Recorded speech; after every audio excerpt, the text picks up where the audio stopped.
Greetings, folks. Iolair back again with a third update from the World of Warships development blog in the last 2 days. Wargaming had two announcements yesterday, Thursday, August 27th, that covered changes to ships that are being tested in 097, as well as new ships that were announced that will be going into testing in 099. This article covers the initial content intentions for 099, including access or early access to the U.S. Navy Battleship line split. So the content in the blog is preliminary. It is subject to change, although what I found is generally things are pretty concrete. Things are finalized once we see the formal announcement of 099 on the World of Warships website right before the release comes out. So I'll do a quick walkthrough, or relatively quick walkthrough here. There is one particular feature or change that I think is pretty significant, especially for folks that participate in clan battles or follow some of the drama around clan battles, but we'll get to that soon enough. So the first part here is the announcement of the early access to the U.S. Navy Battleship line changes.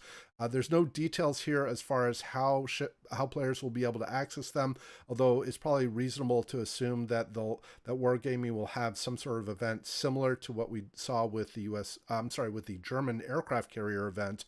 There will be a new resource called American tokens that presumably we use to earn some of the goodies from the event. It also doesn't say anything specific around which ships we can earn, although what's historically happened is everything except the tier 10 ship is earnable during early access, but the tier 10 ship is not. There is a new Golden Eagle camouflage that can be earned or purchased for the Kansas, Minnesota, Vermont, and Florida, as well as a change or some visual changes to the naval port, or naval base, port in the game. So some pretty cool looking stuff here. Again, not a whole lot of detail on the event. I know that a lot of the U.S. Navy Battleship line fans are looking for more details. So once we get them, I'll point them out, or just keep an eye on the World of Warships website and the development blog. It also kind of correlates well, this announcement of the early access with the rapid series of changes that we've been seeing over the last few weeks, proclaiming changes to these ships during testing. Even just during 097, we've already had 2 rounds of changes announced. So kind of, again, it makes sense that Wargaming is trying to get these ships wrapped up as soon as they can. The next update refers to playing clan battles, and it's a feature called Mercenaries. And this one, I think, has some pretty significant implications. And I'm going to have some speculation here that's not official in any form. I don't have any information from Wargaming, but it kind of makes sense to some drama that's taken place with clan battles over the last couple of rounds. So at the heart of this, there's a new feature going to be called Mercenaries that will allow the commander of a division within a clan to invite members outside that clan to join their clan or join their battles for clan battles without having to actually change clans. So this is being pitched as a way for clan leadership to test new potential members to see how they perform in clan battles, as well as to help round out rosters where they may be thin or have gaps in their rosters to be able to participate in clan battles. So a couple of fairly obvious or useful reasons to have this mercenary feature, so that if you have clan A and you need a couple extra people to participate in clan battles, you can invite people from other clans, or maybe are outside of, or aren't even part of a clan, to participate. It says here that to add a mercenary to a team, you only need to invite them to your division. So just the standard division mechanics. After the battle, the mercenary receives rewards according to the current league of the clan with which they went into battle. Okay, that seems pretty clear. And then it says the mercenary does not receive any economic bonuses from the clan with which they enter a battle. So if a clan has a pretty well-developed clan base where they get bonuses around coal earned or credits or etc., the mercenary doesn't receive any of those bonuses, but they do receive the rewards associated with completing the clan battles that they participated in. Now, I'm going to switch to a little bit of speculation here. Again, I have no information from Wargaming. I don't have any, access to internal documents to tell me any of this is true. But I kind of suspect that, or I strongly suspect that this feature is intended to help address a problem that has occurred over the last couple of rounds of clan battles, where we've seen clans do a lot of account sharing to allow members within or across their family of clans to be able to share in, quote, the riches of earning steel, etc. And Wargaming, during the when they discovered that this activity was going on, they disbanded a number of clans, excuse me, entirely. So the clans were completely dissolved. Any rewards that the players may have received, including steel or anything they bought with that steel, was revoked from their accounts. They didn't lose their accounts, but the clans were disbanded, and any rewards or benefits that they got from the clan battles were taken away from them. So I kind of read that this is a way for Wargaming to offer kind of a graceful method for players to be able to participate across groups of clans that are sort of associated with each other. There might be sub clans or whatever that are broken up, and be able to do that legitimately without doing the account sharing. And I suspect that's part of what's going on here. Wargaming doesn't say anything in this article to affirm that. Again, I have no internal information to confirm this. This is just personal speculation. So don't go anywhere and say, oh, Iolair said that Wargaming is doing this to help blah blah blah. No, that's just my personal speculation. All right, so enough of that. But it is a very interesting feature, the mercenary feature, for those of you who participate in clan battles. All right, next update is to the Research Bureau. Players will now be able to earn 200 research points for Tier 5 ships that they get their first win in on a branch that they reset. This is for any branches they reset after the release or the update is released. Not for branches that they may have already started before the update comes out.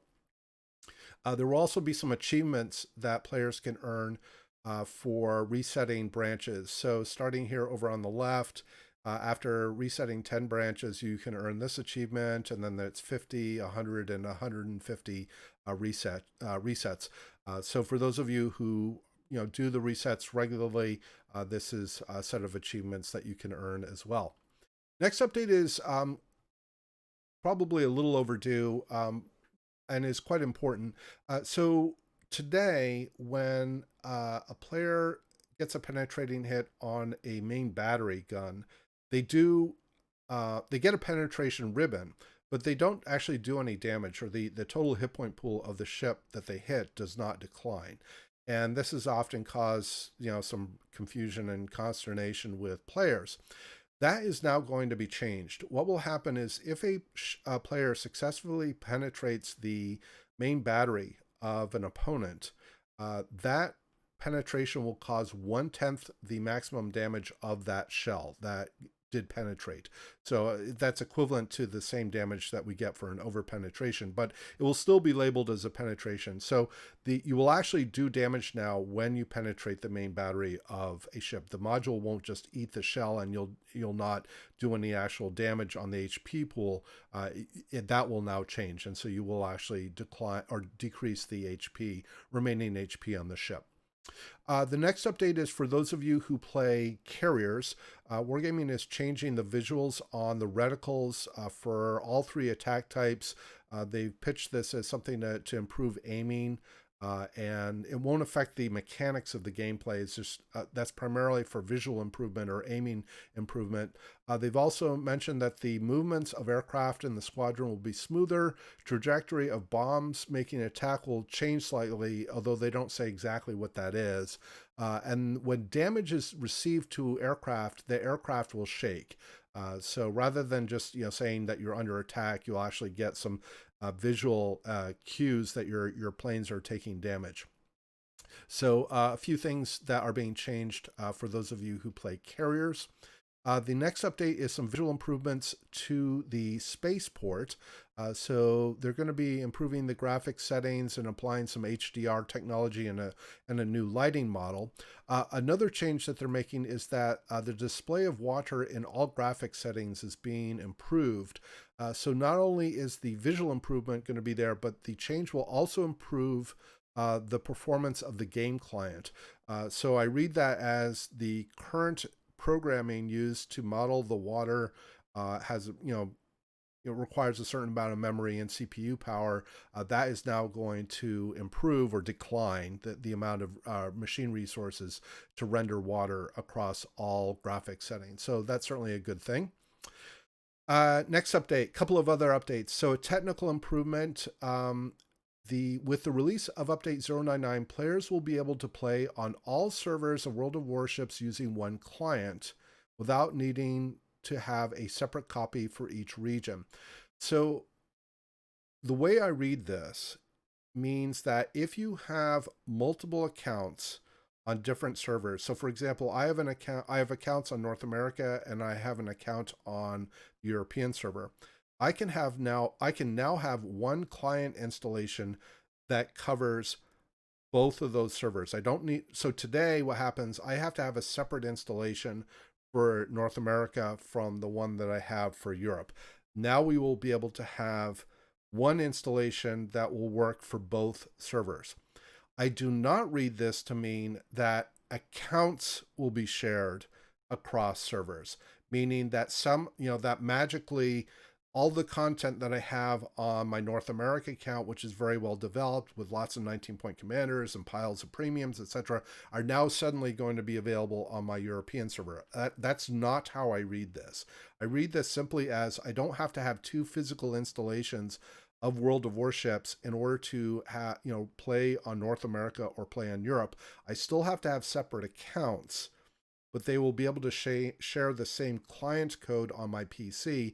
So basically, I can free up resources as far as disk space on my PC in order to be able to play across the two servers. That's how I read this. And then the last item here, and this is a big deal for those of you who use the replay system, there's some significant, or apparently some significant usability changes they're making to replays.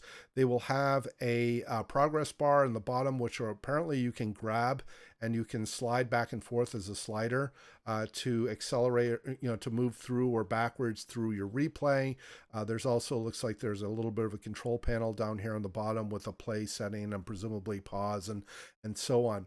So for those of you who use the replay system like I do regularly, this is a pretty big deal. The Wargaming's Warships replay system is frankly quite clunky. It's not very usable.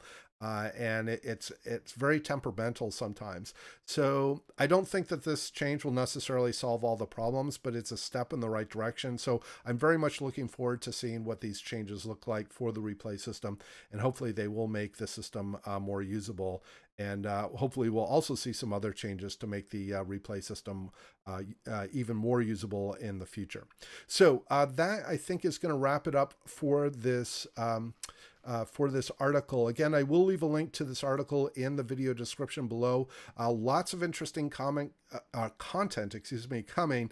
Feel free to leave me your thoughts and comments in the comments below. And as always, we hope to see you out there in the virtual seas, and we wish you happy sailing.